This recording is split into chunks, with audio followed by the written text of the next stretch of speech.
Un bon musulman devrait-il s'appeler Zemmour?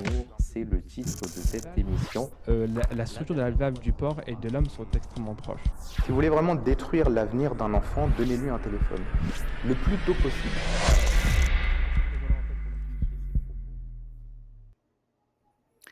Assalamu alaikum, bonsoir à toutes et à tous et bienvenue dans notre émission quotidienne de Islam en vrai.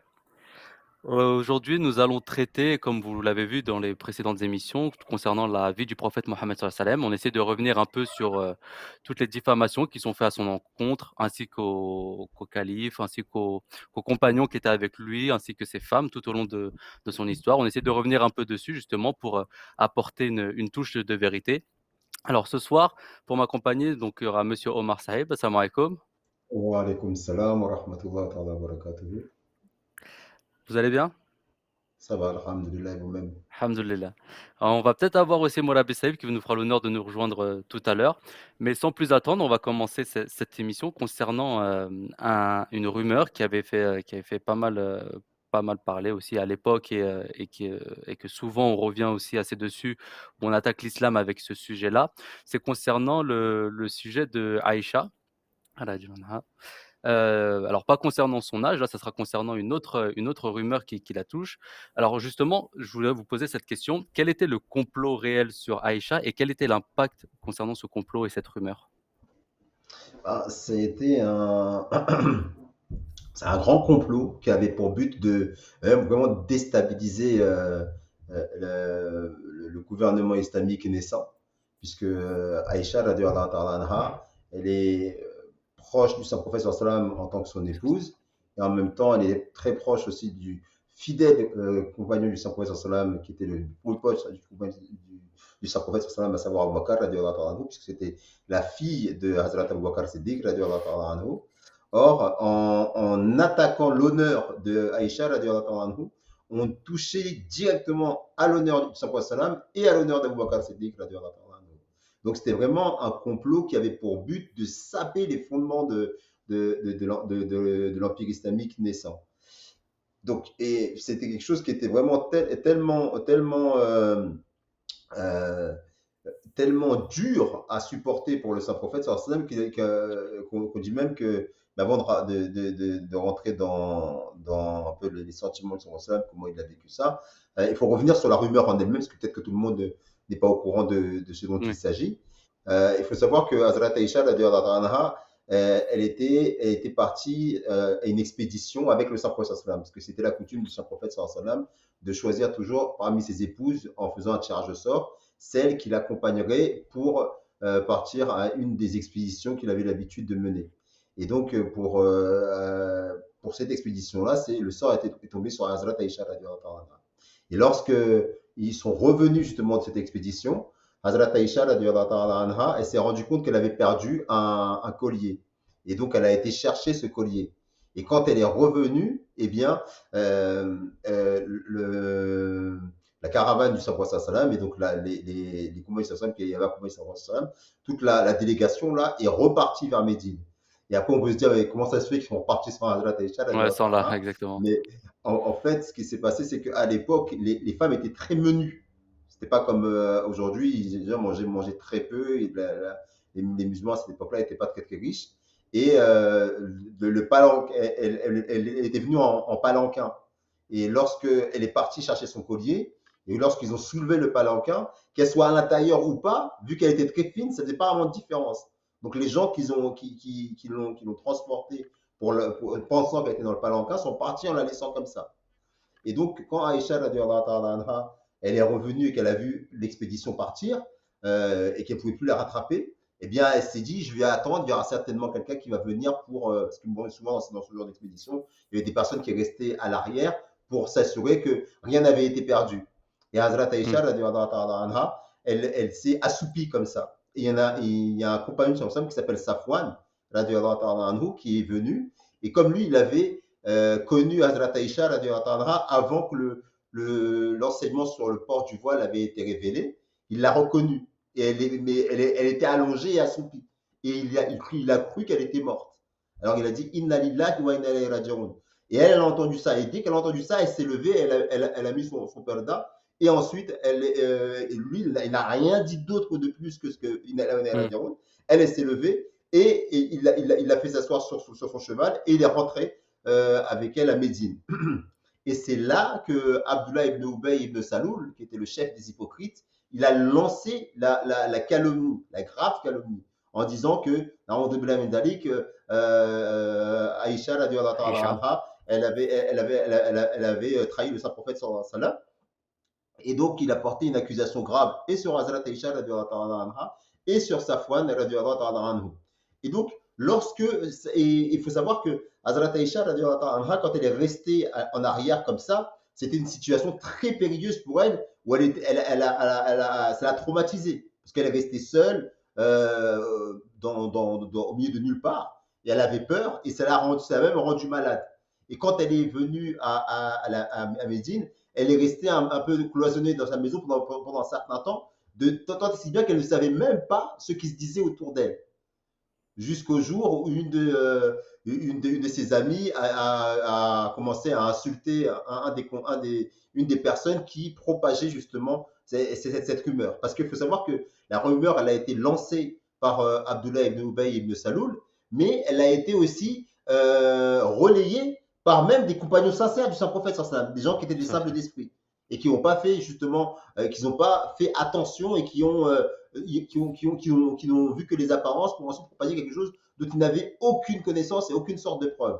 Et il y en avait un qui s'appelait Mistar parmi eux, c'était un compagnon qui avait participé pourtant à Badr et qui était en plus logé et nourri gratuitement par Abu Bakr Siddiq parce que c'était son cousin.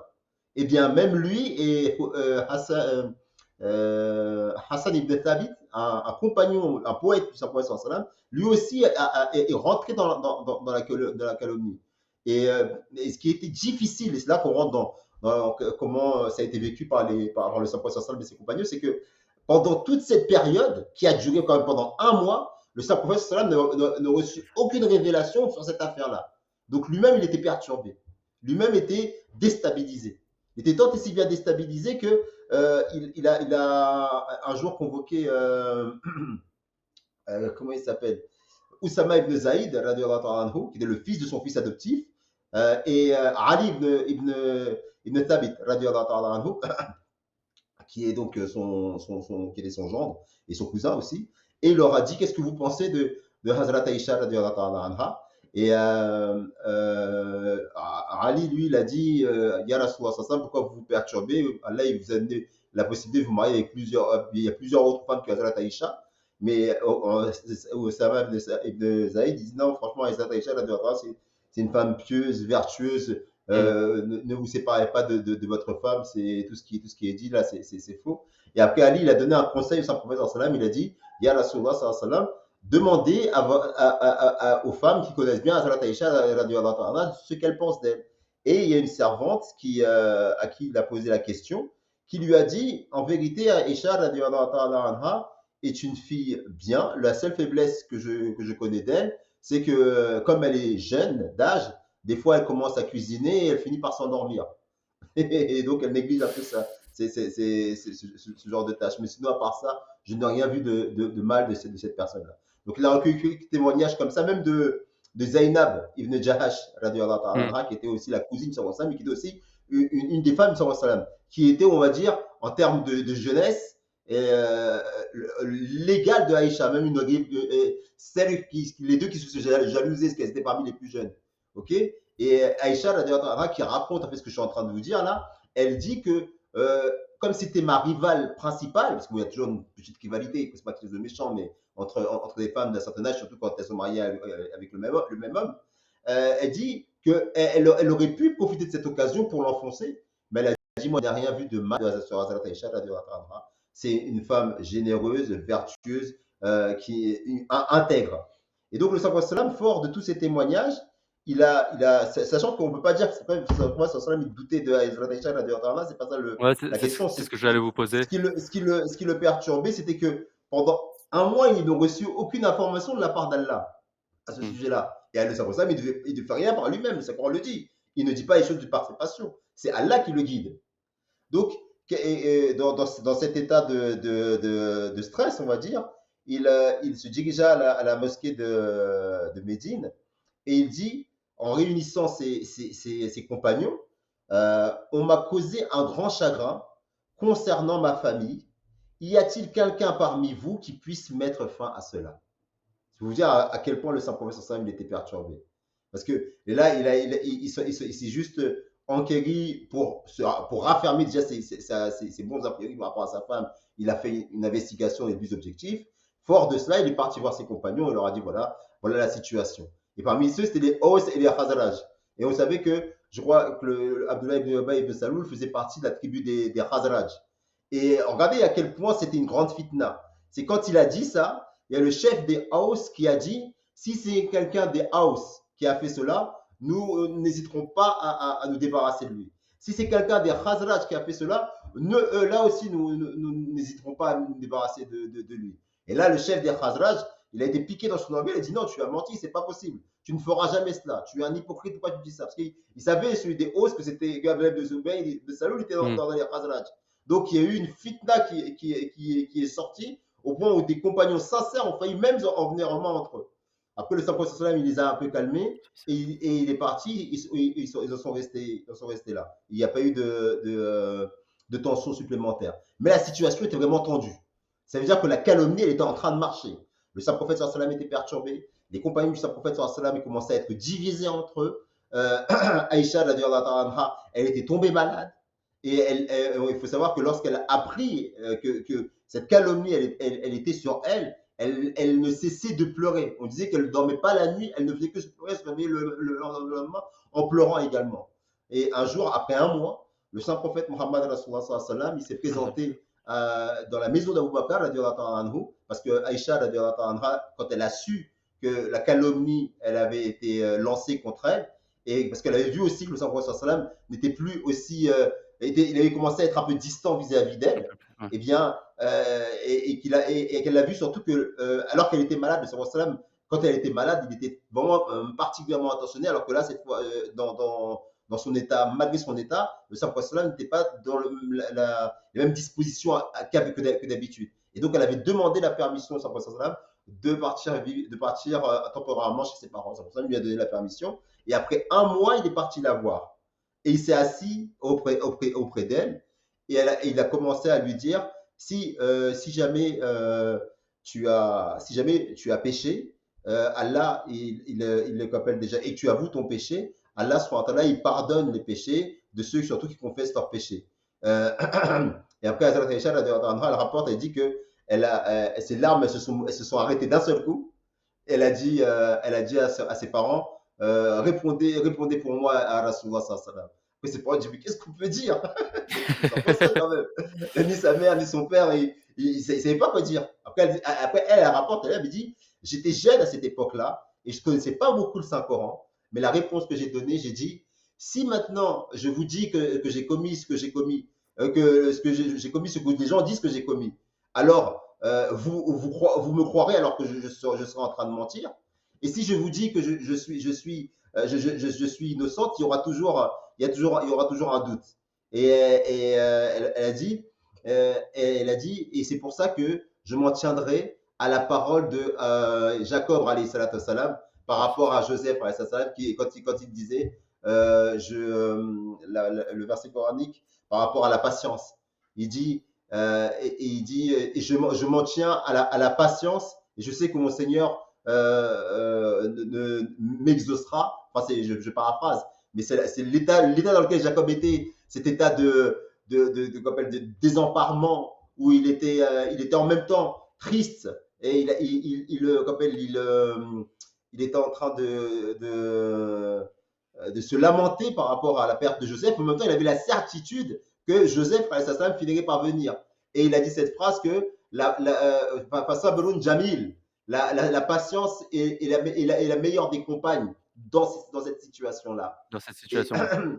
Et après avoir dit ça, le saint prophète Muhammad Rasulullah sallallahu alayhi wa sallam, ce que Aïcha avait même dit, mais si je ne dis rien, je sais qu'Allah finira par m'innocenter. Et le saint prophète, après qu'Aïcha elle ait dit ça, il a reçu une révélation. Et après avoir reçu cette révélation, là, il a souri. Et il a dit à Hazrat Aïcha, radiallahu ta'ala anha, Allah subhanahu wa ta'ala, il t'a absous. Les parents du Saint-Prophète de Aïcha, radiallahu ta'ala anha, lui ont dit, vas-y, va remercier le Saint-Prophète. Il dit, non, non, je ne remercierai pas le Saint-Prophète. Je remercie Allah subhanahu wa ta'ala. C'est Allah qui m'a sauvé. Mais regardez aussi l'humilité de cette femme, c'est qu'elle dit, moi je pense qu'à un moment ou un autre, Allah subhanahu wa ta'ala, il montrerait une vision, un rêve de sa prophète pour m'innocenter. Mais je ne Elle avait déjà pensais cette pas confiance envers Dieu, qui était forte envers déjà. Dieu. Et regardez cette humilité aussi, ce qu'elle dit, mais je ne pensais pas que j'étais suffisamment digne pour qu'Allah subhanahu wa ta'ala me mentionne dans le Saint-Coran. Donc Allah, il a Subhanallah. descendu un verset sur elle pour l'innocenter. Et après, et là aussi, il y a un impact qui est vraiment qu'on doit aussi citer ici, c'est sur le, quand le verset coranique aussi qui est descendu, qui dit que ne pensez pas que cette calomnie, c'est une mauvaise chose pour vous, c'est une bonne chose pour vous. Parce que cette calomnie, elle a permis de trancher entre les gens sincères et les hypocrites. Parce que les gens sincères, ils ont été punis. Par exemple, Mistar, je crois, et Hassan ibn Thabit, ils ont été fouettés. Parce que le verset sur la question de la fornication, il est descendu à ce moment-là. À savoir qu'il y a un verset coranique qui est descendu pour dire que le fornicateur et la fornicatrice, l'adultère et l'adultère, et la femme adultère, fouettez-les. Et il dit, et par contre, ceux qui colportent des calomnies sur des gens qui n'ont pas fait ces péchés-là, eux aussi, il faut les fouetter.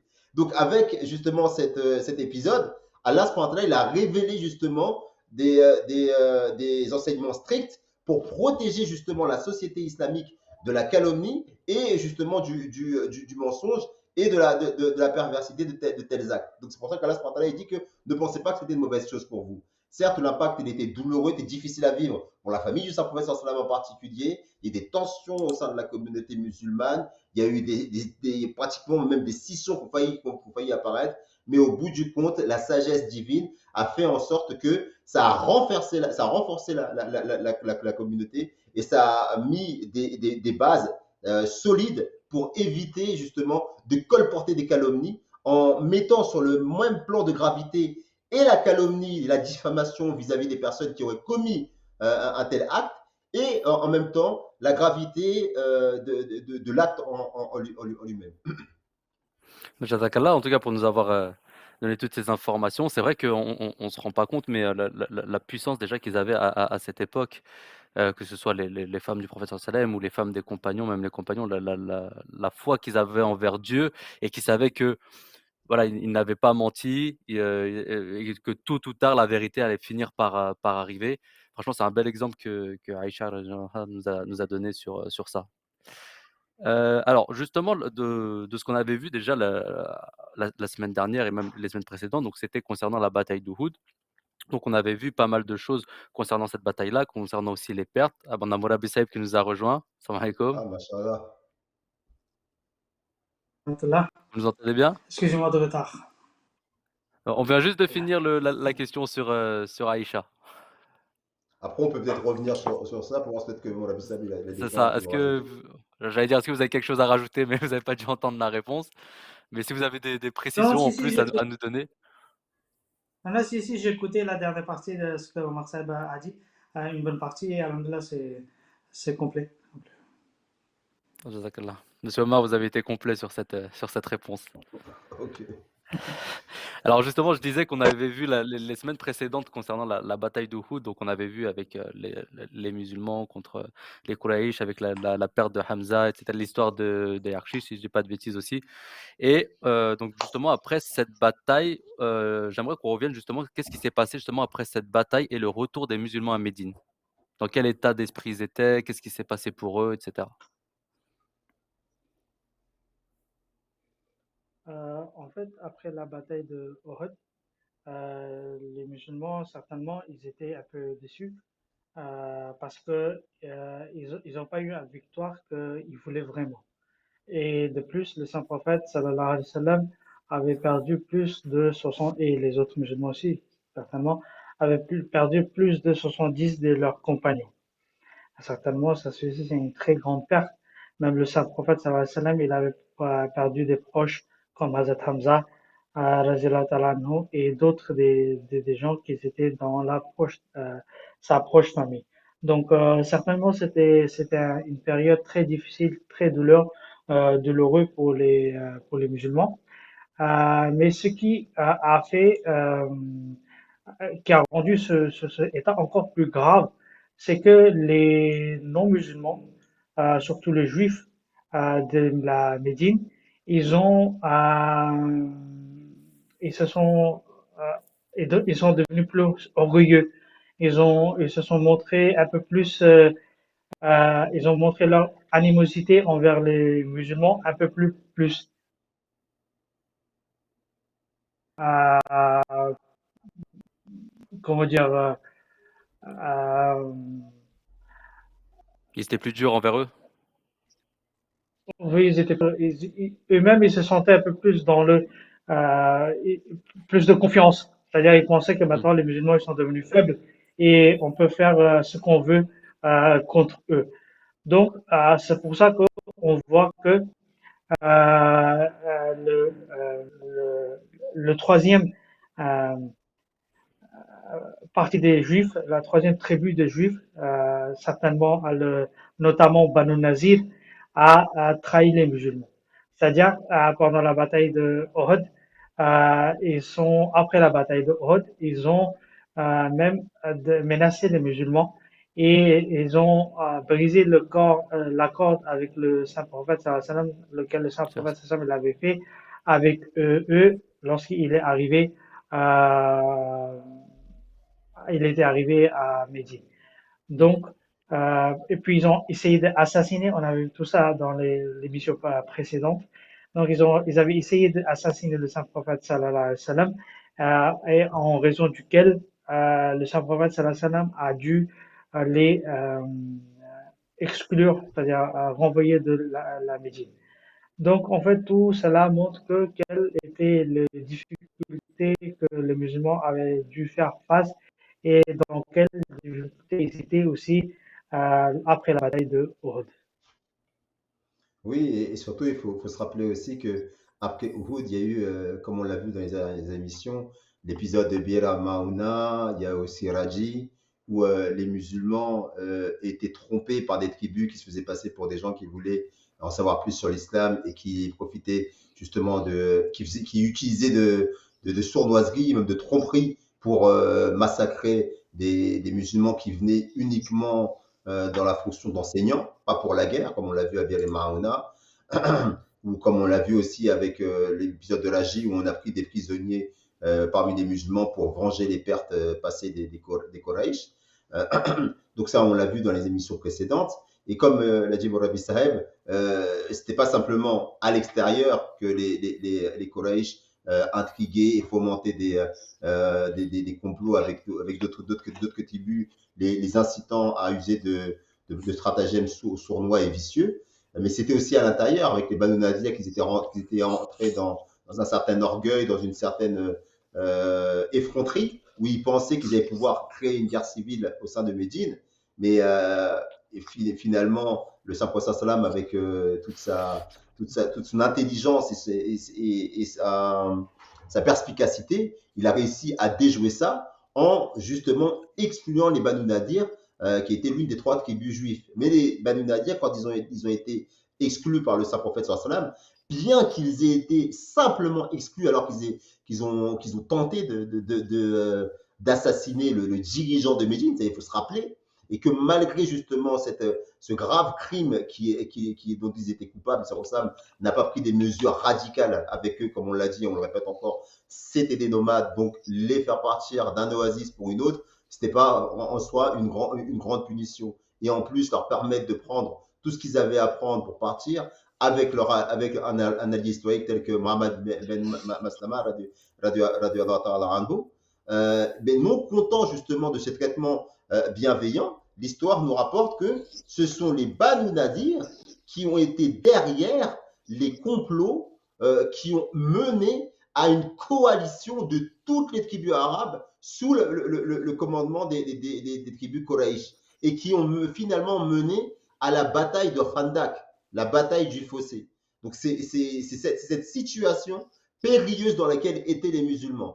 Non seulement ils étaient menacés de l'extérieur, ils étaient menacés de l'intérieur. Les mesures qu'ils ont prises pour pour se protéger justement des menaces intérieures ont provoqué une animosité augmentée de la part de l'ennemi extérieur parce qu'ils avaient trouvé dans des anciens alliés des musulmans des nouveaux alliés en la personne des tribus de Banu Nadir, et c'est ce qui leur a permis de justement, ce qu'ils ont encouragé à créer une alliance avec toutes les autres tribus arabes pour justement essayer de mettre fin à l'islam naissant à travers une guerre qui est connue comme la bataille du fossé. Jazakallah. Bah, justement, c'était que les musulmans, ils ont subi pas mal de choses. On avait vu ensemble la bataille de Badr, on avait vu ensemble la bataille d'Uhud, on avait vu ensemble toutes les conspirations qu'il y avait contre eux au sein de Médine, l'effort qu'ils avaient dû faire pour maintenir la paix, pour essayer d'être juste avec tout le monde, mais les Quraysh qui continuaient sans cesse à attaquer. Et malgré après toutes ces batailles et tout, ils retombent dans une autre bataille qui a suivi, une bataille qui est aussi très connue, c'est la bataille du fossé justement, qu'on va essayer de traiter ensemble. Quel était justement l'état des musulmans avant cette bataille, juste avant? En fait, comme a expliqué Omar Saïd, que le saint prophète sallallahu alayhi wa sallam, avait montré tellement de grâce envers ces personnes qui ont même essayé de l'assassiner malgré qu'ils avaient fait un pacte avec lui. Il a, malgré tout cela, il les a seulement expulsés de Médine. Mais malgré cela, ces gens n'ont pas arrêté de faire des complots contre le saint prophète sallallahu alayhi wa sallam. Et on voit ce qui montre que ces gens, c'était des plus grandes des ennemis de l'islam. Parce que regardez, même avant, tandis que toute l'Arabie était contre le saint prophète sallallahu alayhi wa sallam, ils n'étaient pas se réunis pour attaquer l'islam, attaquer les musulmans. C'est-à-dire, le Quraysh, s'ils venaient, ils venaient eux-mêmes et ils avaient quelques tribus avec eux, c'est tout. Mais ils n'avaient pas pu rassembler toute l'Arabie contre les musulmans.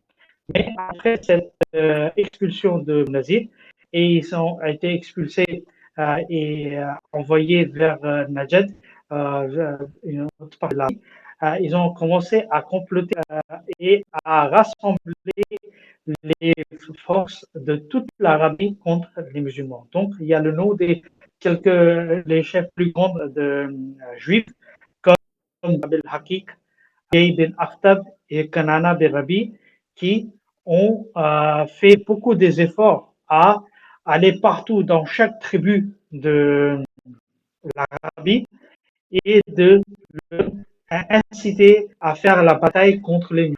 Donc, le saint prophète, sallallahu alayhi wa sallam, mais lui aussi, il savait ce qui s'est passé avec l'aide divine et aussi à travers les différentes informations qu'il recevait à travers des musulmans qui étaient un peu partout. Donc, il savait qu'ils sont en train de comploter une très grande bataille contre les musulmans. Donc, certainement, c'était un moment très dangereux, très compliqué pour le sallallahu alayhi wa sallam et tous les autres musulmans présents à Médine.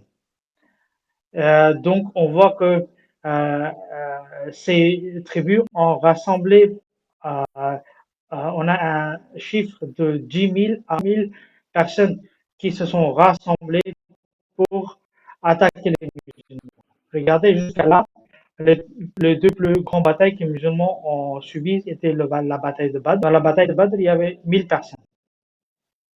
Dans la bataille de Uhud, il y en avait 3000. Mais là, d'un seul coup, juste une année après, c'est dans le 5e Hijr que, c'est-à-dire encore 2 ans après la bataille de Uhud, qu'une armée qui était 5 à 6 fois plus nombreuse que celle d'avant a attaqué l'islam, les musulmans. Donc, tout cela montre comment les gens ils étaient dans un état pitoyable et dans un état très dangereux de tous les côtés. Jazakallah. Ah, monsieur Omar, je vous entends plus. excusez-moi, je vais couper mon Oui. micro pour la. Oui, je dis que il faut aussi, je voulais préciser aussi que les 10 000 qu'a cité Morabissab, c'est même une estimation basse. Il y a certains rapports historiques qui disent qu'ils étaient jusqu'à 24 000 soldats qui s'étaient préparés pour partir à la Mecque.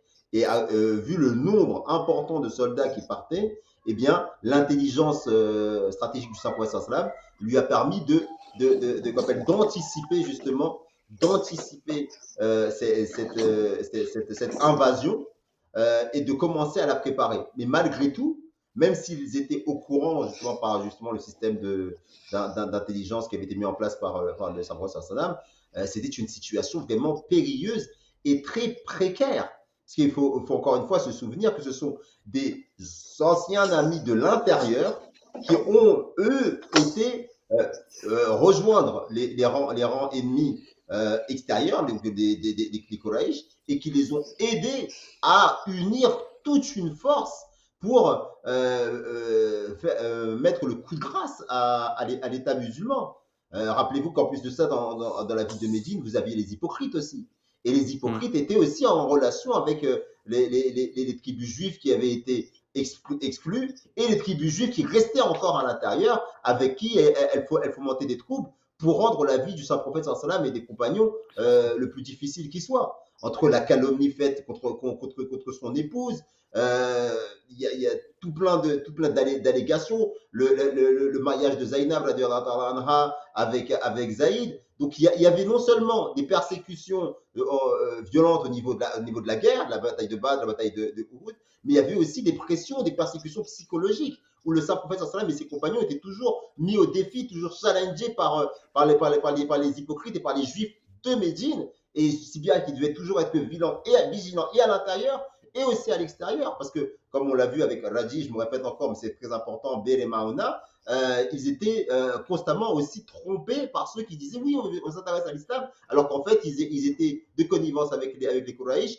pour justement prolonger la guerre. Donc voilà l'état dans lequel les musulmans étaient, voilà l'état précaire dans lequel ils étaient, et c'est important d'insister justement sur cet état-là pour bien montrer que historiquement, il est faux de dire que les musulmans, quand ils sont arrivés à Médine, ils étaient en position de force, et c'est parce qu'ils étaient en position de force, ils ont commencé à lancer des batailles contre leurs ennemis. Non, la persécution et l'état des musulmans après Uhud le démontrent encore une fois très clairement. La persécution qu'il y avait à la Mecque se poursuivait encore à Médine, mais la différence, c'est qu'à Médine, les musulmans, Allah leur avait donné l'autorisation de se défendre. Donc voilà le tableau très délicat, très précaire qu'on peut dresser de la communauté musulmane naissante qui vivait à Médine à cette époque.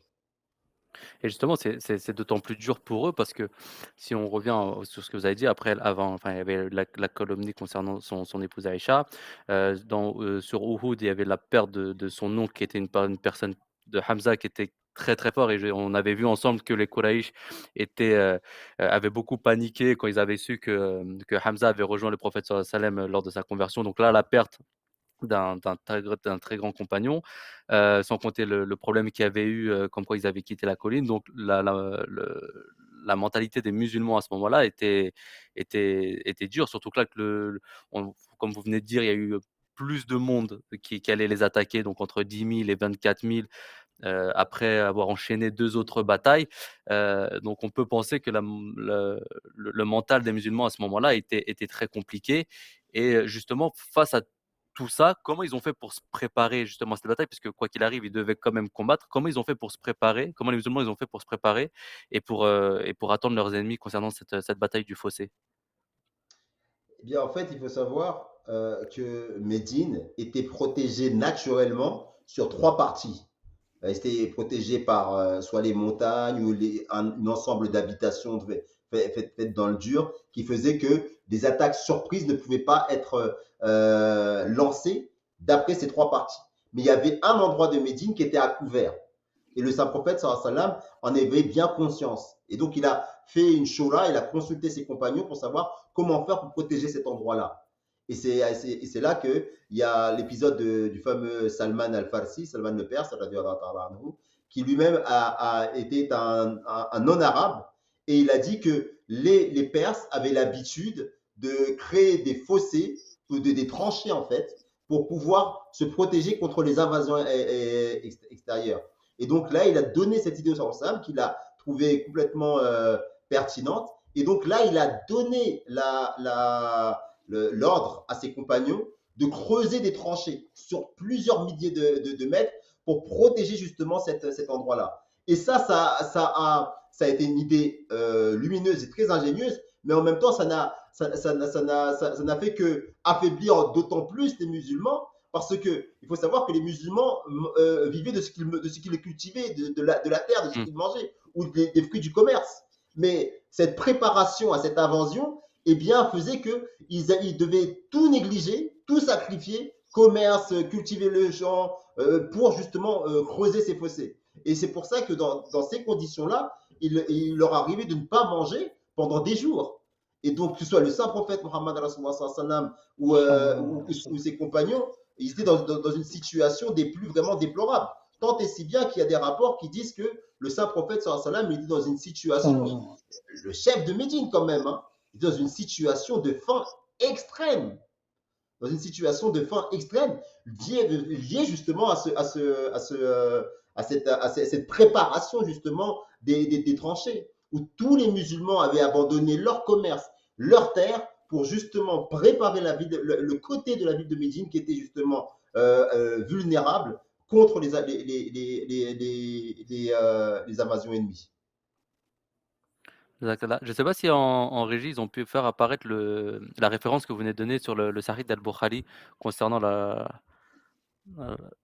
concernant quand la Ouais. tranchée a été creusée. J'ai vu le prophète sallallahu alayhi wa sallam en état de grande faim. C'est ça, c'était un Sahih d'Al-Bukhari. Donc on voit même que même le chef de Médine qu'on avait vu que les accusations de chef politique ou chef de guerre qui profitait de son état aussi sur place montrent que non, c'était une des personnes qui a aussi le plus souffert avec tous ses compagnons. Moulabi Saïb, j'avais une question pour vous. Pardon. Je voulais juste, pardon, hein, excusez-moi, je vous coupe, mais je voudrais juste rajouter que, et en plus, lorsque le saint prophète, sallallahu alayhi wa sallam, il trouvait quelque chose à manger, il ne gardait pas ça seulement pour lui-même.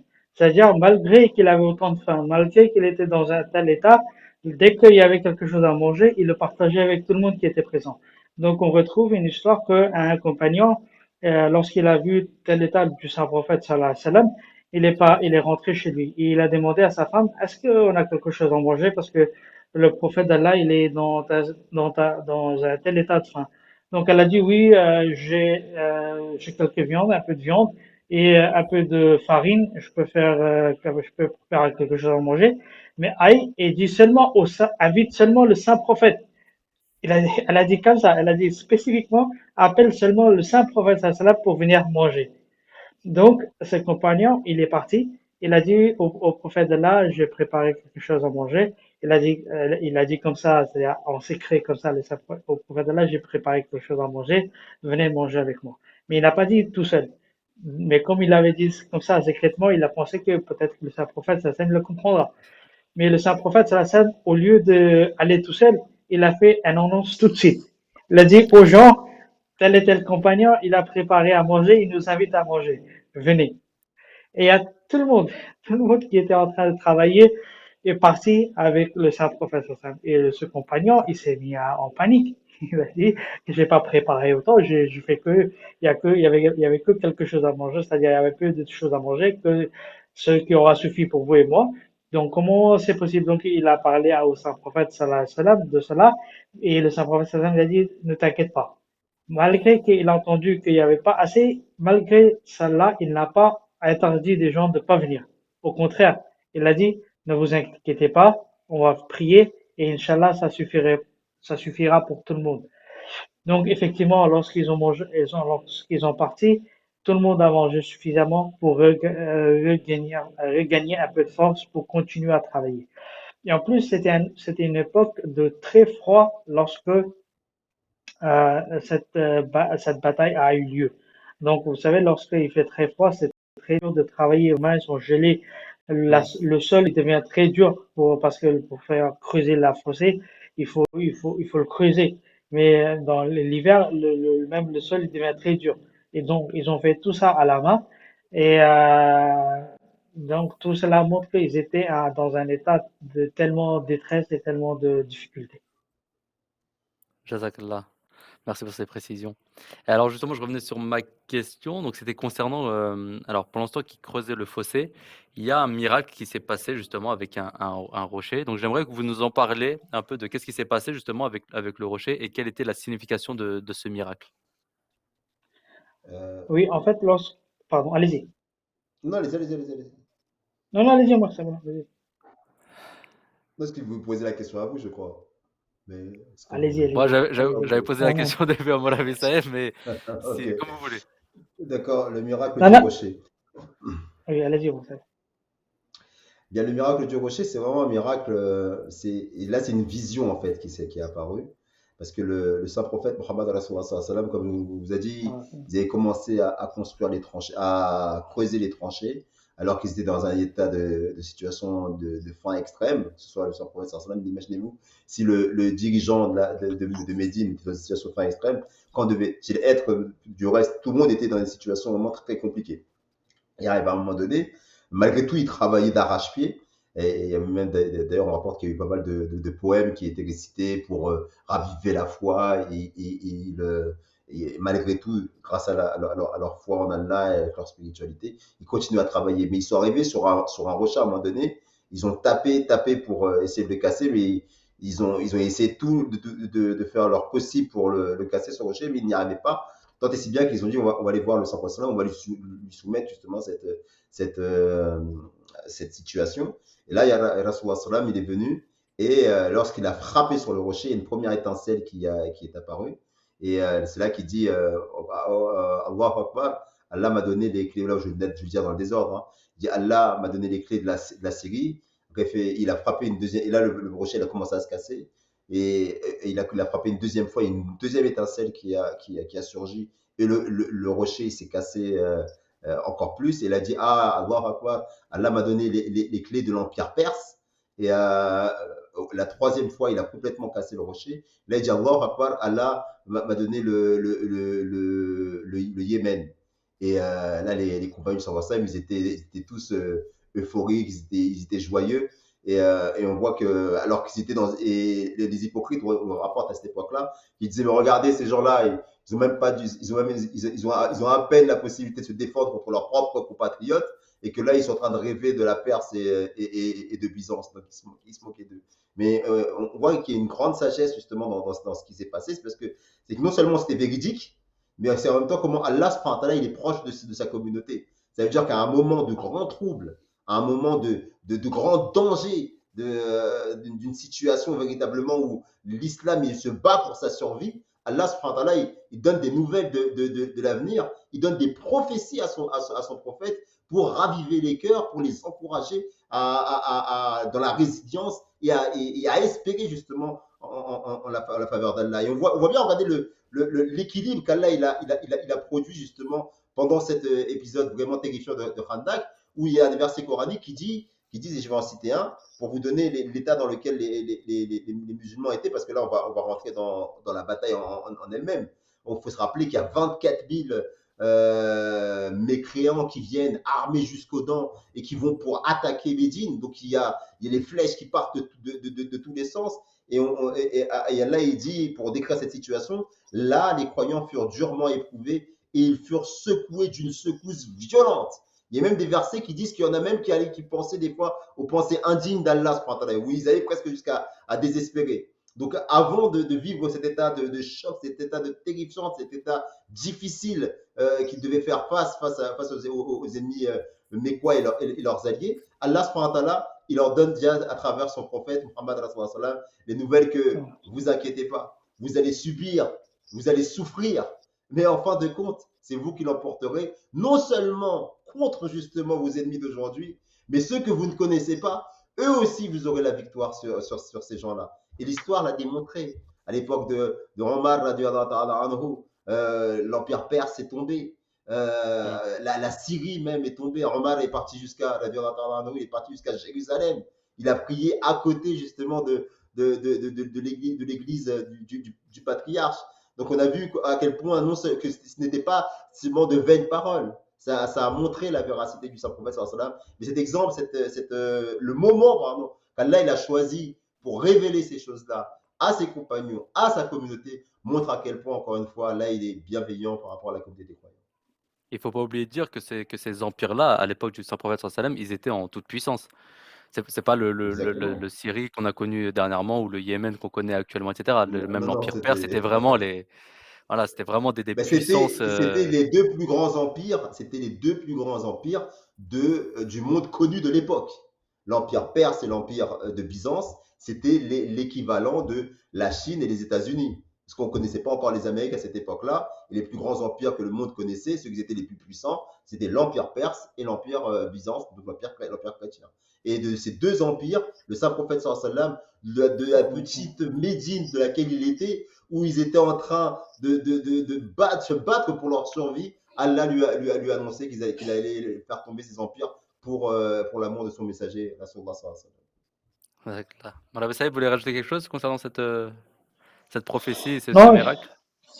oui, oui, non, effectivement, c'est comme vient de dire Omar Saïd, que, encore une fois, ces miracles ou ces prophéties sont la preuve, tout d'abord, de l'existence d'un vrai Dieu.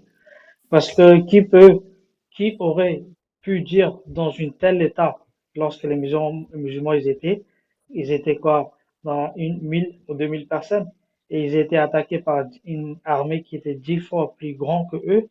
Est-ce qu'ils auraient pu dire que on va gagner? Personne dans le monde, on n'aura pas pu dire que ce sera les musulmans qui seront vainqueurs. Mais malgré dans un tel état, Allah il leur dit non seulement vous serez les vainqueurs, mais vous allez vaincre des puissances qui sont encore 10 000, 100 000 fois plus grands que cette armée qui vient vous attaquer. Donc, tout cela, ça montre tout d'abord l'existence d'un vrai Dieu, parce qu'à part Dieu, il n'y a personne dans le monde qui peut faire une telle prophétie. Puis, cela montre aussi la véracité du saint prophète sallallahu alayhi wa sallam. Que c'était un vrai prophète d'Allah, c'était un prophète véridique de la part d'Allah. Parce qu'Allah a montré à travers lui des signes, des miracles que personne dans le monde n'aura pas pu accomplir.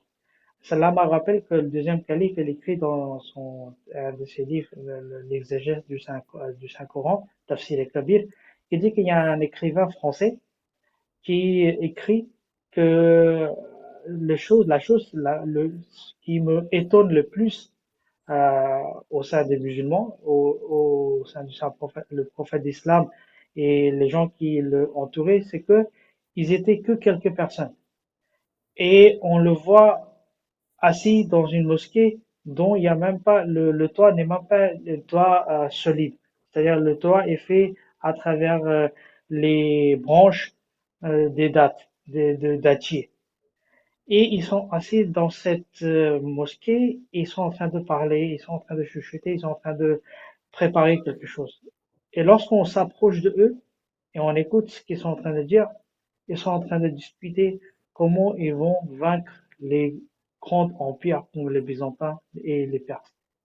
Il dit c'est étonnant quand même qu'une poignée de personnes qui sont assis dans un désert de l'Arabie où il y a même pas assez à manger, assez à survivre, ils n'ont pas des armes révolutionnaires où ils ont rien, ils ont presque rien qui peut nous montrer que ces gens-là, ils vaincront les deux grands empires du monde, que ils ont, que ces gens-là l'ont fait dans la Ils avaient que réalité. la foi. Voilà. Et à travers leur foi, ils ont vaincu ces grands empires. Ce qui me étonne le plus, il dit même que comment c'est possible que quelques poignées de personnes peuvent faire ça. Certainement, il y a un pouvoir beaucoup plus surnaturel, beaucoup plus grand derrière qui leur a aidés. Et cette miracle et les autres miracles du saint prophète sallallahu alayhi wa sallam nous montrent effectivement sa véracité, nous prouvent sa véracité et l'existence d'un seul Dieu. Jazakallah. Ah oui, après ça fait aussi penser il y avait aussi cette histoire avec, Omar ibn Khattab quand il était calife, de l'islam où justement je crois qu'il avait commencé à gagner une certaine bataille et puis l'un des chefs voulait venir à sa rencontre, donc ils étaient venus chez lui et puis lui avait dit: «Non, il est pas chez lui, il est dans la mosquée», donc ils sont partis dans la mosquée et il a dit: «Bah, où est votre chef? Qui est celui qui a fait tout ça?» Et il a juste vu une personne simple avec des habits, peut-être moins bien que les autres, seulement allongé par terre en train de dormir et il était assez surpris de se dire: «Mais c'est pas possible que derrière toute cette armée, derrière toute cette victoire, il y ait cet homme-là qui reste». Donc il y a cet esprit de foi et de quelque chose de divin qui est derrière et qui est absolument incroyable. J'avais juste, un truc qui me s'est souvenu, est-ce que c'était à ce moment-là, à la bataille, quand Salman avait donné l'idée de creuser les fossés, est-ce que c'est à ce moment-là qu'il avait dit qu'il faisait partie de sa famille ou c'était non, c'était plus tard? Oui, oui, c'est ça, c'est Oui, ça, c'est ça. C'est Ouais, ça, c'était à ce moment-là, c'est exactement, ouais. à ce moment-là. En fait, c'est une belle histoire parce qu'en fait, Salman Farsi, radiallahu ta'ala anhu, il avait immigré à Médine avant l'acceptation de l'islam. Et en même temps, il n'est pas né à Médine. Donc les Ansar et les Muhajirin, suite justement au plan que Salman Farsi radiallahu anhu, avait donné au Prophète sallam, puisque lui, c'est lui qui, inspiré de son expérience de la Perse, qui savait que pendant les guerres, c'est ce qu'il faisait, c'est d'être tranché. Et c'est lui qui a donné cette idée-là au Prophète sallam. Et donc les Muhajirin et les Ansar se battaient, enfin gentiment. On dit non, non, c'est un Ansar. Je dis non, non, c'est un Mmh. Muhajirin. Et après, le Prophète sallam, en souriant, il est parti les voir, il leur a dit il n'est ni Muhajiri ni Ansar, à Salman Minni, Min Ahl al-Bayt. Salman, il est de moi, il est des gens de ma maison, il est de ma famille. Et c'est depuis ce jour-là qu'on dit de Salman qu'il est un membre de la famille du Saint-Prophète. Et c'est pour Ça ça qu'on fait dit par extension que le Messie premier, sallam aussi, il fait partie de la famille du Saint-Prophète, parce que c'est un descendant perse. heu, un descendant perse. Jazakallah. Et en plus, je conseille à tous ceux qui regardent cette émission, franchement, d'essayer de regarder un peu l'histoire de Salman le Perse, qui est vraiment, de s'intéresser un peu à son histoire, qui est vraiment incroyable en quête de réponse et de spiritualité. C'est vraiment très intéressant. On arrive bientôt au terme de cette émission. Là, il nous reste quelques minutes juste avant de finir. On va parler justement bah, sur la dernière question concernant cette bataille. Du coup, comment les musulmans ils ont fait pour gagner cette bataille? Alors déjà, est-ce qu'ils ont gagné cette bataille? Et si oui, comment ils ont fait pour la gagner justement? en fait, comme on a dit tout à l'heure, à travers les miracles que Allah avait montré au saint prophète sallam, les visions que le saint prophète sallam a été montré par Allah, que effectivement c'est les musulmans qui étaient les vainqueurs. Mais c'était pas une balade sur le chemin. C'est-à-dire, c'était pas une balade dans le parc. C'était une chose très dure. C'est-à-dire que les musulmans, ils étaient attaqués par tous les côtés. Même le saint prophète, sallallahu alayhi wa sallam, une journée, ils ont attaqué tellement férocement l'ennemi que le saint prophète, sallallahu alayhi wa sallam, a dépassé l'heure de la prière de Zuhr. Et il a dû le faire ensemble avec la prière de Asr. Et donc, il y avait du temps que les compagnons, ils ne pouvaient pas dormir pendant des jours et des jours. C'est-à-dire, l'attaque d'ennemis était tellement dure, tellement féroce. Donc, les compagnons ont passé des moments, mais même avant la bataille, de trancher cette fossée n'était pas une chose facile. Dans l'histoire, c'est marqué qu'ils ont passé 20 jours 20 jours continuels à trancher cette fossée. Ou dans d'autres narrations, c'est mentionné ils ont pris 6 jours et nuits. C'est-à-dire ils ont continué à travailler pendant 24 heures sur 24, pendant 6 jours et 6 nuits, afin de pouvoir trancher cette fossée. Donc tout cela montre que les musulmans, ils étaient déjà, ils étaient après avoir travaillé tellement dur pour trancher cette fossée, physiquement, ils étaient déjà à leur bout. Mais le plus dur allait encore arriver parce que cette bataille, c'était pas quelque chose de facile. Comme je disais, l'ennemi les attaquait de jour et nuit. Ils n'avaient pas de temps à dormir, à se reposer. Donc, des fois, ils n'avaient même pas le temps à manger ou à faire leur prière, cette prière quotidienne régulière. Donc, ils étaient dans tellement de difficultés que le jour et nuit, ils passaient à se défendre. Mais c'est la par la grâce d'Allah que miraculeusement, ils ont pu vaincre l'ennemi. D'accord, Jazakallah. Monsieur Marseille, vous voulez rajouter quelque chose? Oui, on rapporte il y a eu aussi un événement qui a aussi été un tournant dans la bataille, même si en vérité, il n'y a pas vraiment eu de tactique, puisque c'est Allah subhanahu wa ta'ala qui lui-même a donné la victoire aux musulmans. Mais il y a quand même un tournant qu'on peut citer, c'est un duel qui a eu lieu entre Hazrat Ali radiallahu anhu, et l'homme fort des Quraysh, et que Hazrat Ali radiallahu anhu, malgré son jeune âge, a réussi à le mettre à terre. Et comme on l'a vu, il y a plusieurs versets qui citent un peu l'état de précarité dans lesquels étaient les musulmans, où ils disaient que c'était comme si le ciel leur tombait sur la tête, parce qu'ils recevaient des flèches, il y avait la cavalerie qui venait en même temps. Des fois, les attaques, elles étaient soudaines, simultanément, à plusieurs endroits différents, mais les musulmans, quand même, ne lâchaient pas l'affaire. Il y avait aussi, il faut se rappeler, il y avait aussi les Banu Quraïza qui étaient au sein de Médine. On rapporte même qu'à un moment donné, ils voulaient attaquer les femmes et les enfants qui étaient laissés justement seuls, sans défense. Et au point où une femme, sachant que les Juifs les Banu Quraïza savaient que les femmes, elles pensaient que les femmes étaient seules, et c'est vrai, elles étaient seules. Et une femme, qu'est-ce qu'elle a fait? C'est qu'elle a pris en chasse un guetteur, un éclaireur des Banu Quraïza. Elle a attrapé une femme, hein, elle seule, et elle l'a tuée. Et qu'est-ce qu'elle a fait? Elle a coupé la tête, elle a pris la tête et elle l'a envoyée chez les tribus des Banu Quraïza pour qu'eux ils croient qu'effectivement il y avait des hommes qui étaient encore là, placés pour les protéger. C'est pour vous dire à quel point la situation elle était vraiment précaire. Parce qu'il y avait 24 000 hommes qui étaient armés jusque-dents, qui n'a cessé de lancer des attaques foudroyantes contre les musulmans. Et vous aviez aussi les ennemis à l'intérieur qui, eux aussi, continuaient à essayer de trouver les moyens d'affaiblir l'unité des musulmans de l'intérieur. Et si ce n'était pas la grâce de Dieu et la foi des musulmans, eh bien, jamais ils n'auraient pu remporter cette victoire. Parce qu'il faut savoir que lorsque les musulmans ont vu cette grande armée venir, parmi les compagnons les plus sincères, il n'y a pas eu de désespoir.